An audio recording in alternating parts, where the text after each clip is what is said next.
Greetings, family. Always a pleasure to see you all. I am on this evening just to spend a little bit of time to give you an update on the passport information that we talked about and some of the documentation that may be required during your travels. So, one of those things is when I told you all I received my passport initially, just in case you're not in a location to retrieve your passport, let your people, your family know that they should be looking for an envelope like this. Right? It's a priority mail envelope and it comes with a label. I don't know if you all can see that. And this is what your original passport, the new passport, when you renew it, will come in this envelope. It says U.S. government official mail. Mine's was out of California since I'm in PA, which is Pennsylvania. And it has a tracking number on it for them, I guess, to prove that they sent it to you. They don't have to put postage because obviously it's prepaid coming from Passport Services is what it says. So it would be a white envelope and it's like a light, cardboard envelope, and your new passport would come in an envelope like this, right? So that's what you would look out for.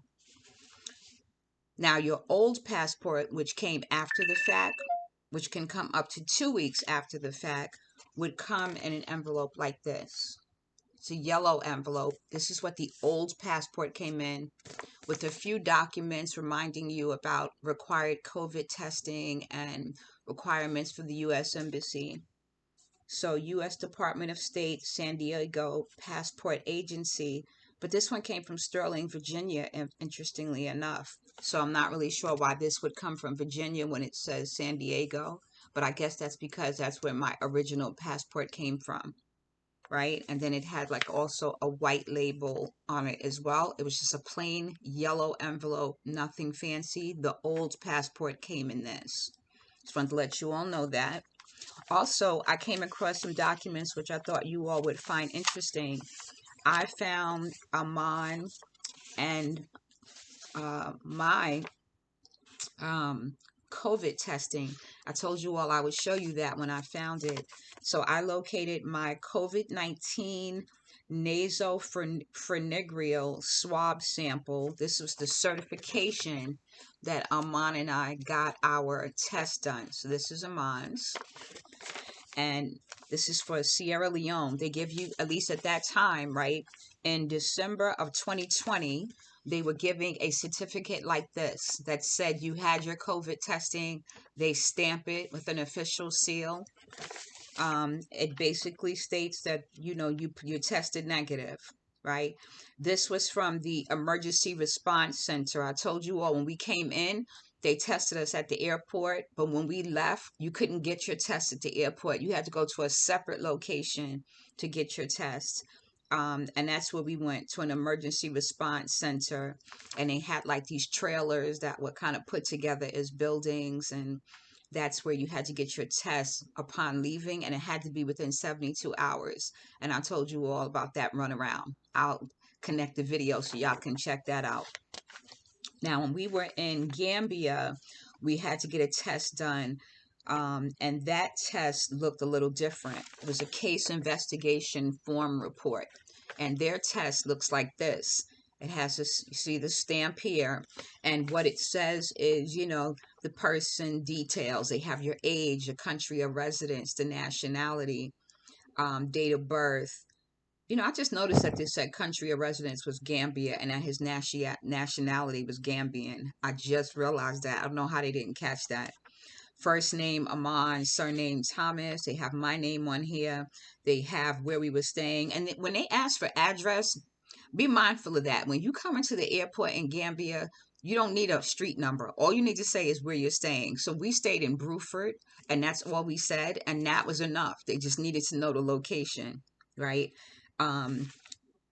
System generated case ID number. So there's an ID number that's generated. There's a phone number on here. There's this stamp, and it must have the official signature inside of it.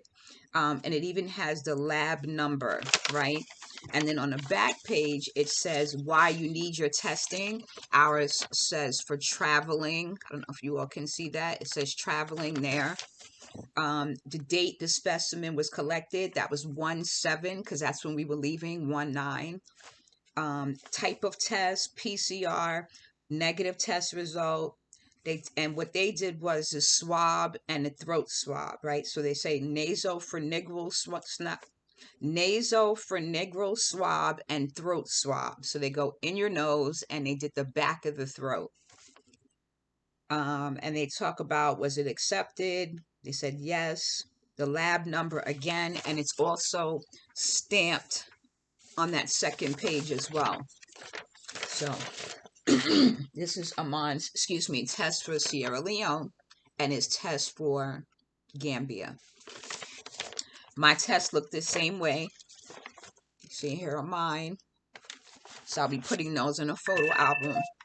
Forgive the sound, you all. I think that is my phone messing around with the charge for some reason. I'm actually replacing this phone because I don't want to take a phone with me that I'm having difficulty holding a charge. So I got to go pick it up in a few hours, actually, because y'all know I'm up wee hours in the morning.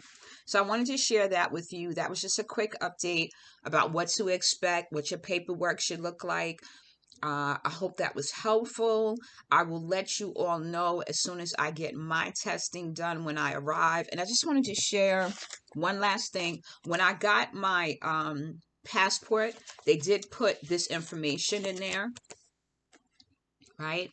It says your journey begins with the U.S. passport, Department of State, United States. And what it is like an information pamphlet reminding you of the things that I did in the other video. Sign your passport, right? Because anyone could take it and sign it if you don't sign it. Make a copy of your passport, maybe keep a paper copy as well as put a copy on your phone. And don't forget, copy the pages. There's a traveler's checklist.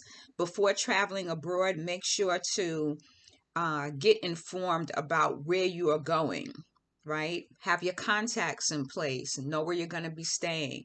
Know if you need medication, where you can get that from. If there's certain things you like to do your research. Get required documents. You may need a foreign visa. You know, we already talked about the visa situation. I'm good. Get enrolled in the Smart Traveler Enrollment Program at stepstate.gov. So step.state.gov. So the U.S. Embassy or consulate can contact you in an emergency. So if something happened back home and you're on a continent, you need to be contacted. It's not necessarily that something's going to happen to you, right? So I'll let you all know when I do that process if that's an easy, smooth process or not. Get insured for medical, evacuation, and other unexpected expenses. If you have an existing visa, once you receive your new passport, your old passport cannot be used for travel. If you have a visa in your old passport that you need for travel, check with the embassy or consulate that issued the visa for guidance. We talked about that as well, right? Lost or damaged passports. Keep your passport in a safe location. If your passport is lost or stolen, report it right away to protect your identity. They have a phone number and they have a website that you would go to. They have a 6-month rule. That was the reason why I renewed my passport, right? Some countries will not let you enter if your passport will expire within 6 months of your travel. Be sure that others traveling with you check their expiration dates.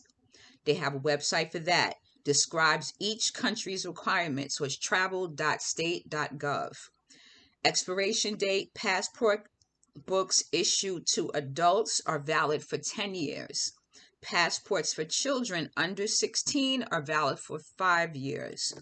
Then they have the international parent-child abduction, because they've had situations where parents try to take their kids out of the country for whatever reason, illegally or legally. It's a crime for a parent to take a child outside of the United States without the other parent's consent.